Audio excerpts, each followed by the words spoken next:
Mbrojtja e ish-presidentit të Kosovës Hashim Thaçi ka kërkuar nga gjykata speciale në Hag lirimin e tij me kusht. Në kërkesë thuhet se ish-presidenti Thaçi nuk paraqet rrezik të arratiset. Ai ka ofruar një garanci financiare 50.000 euro për të siguruar lirimin.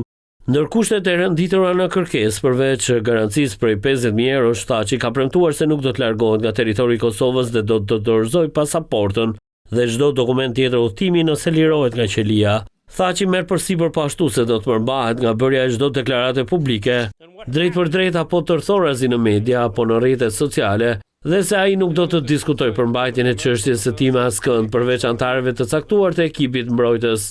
Ndërkaq trupi gjykues në Hag do të shqiptojë gjykimin ndaj Hashim Thaçit, Jakub Krasniqit, Recep Selimit, Kadri Veselit më 16 shtator 2026 në orën 10. Thaçi, Veseli, Krasniqi dhe Selimi akuzohen për vepra si vrasje, tortura dhe përndjekje të kryera gjatë viteve 1998-1999 në luftën për pavarësinë e Kosovës, që të katërt i kanë mohuar këto akuza dhe janë deklaruar të pafajshëm.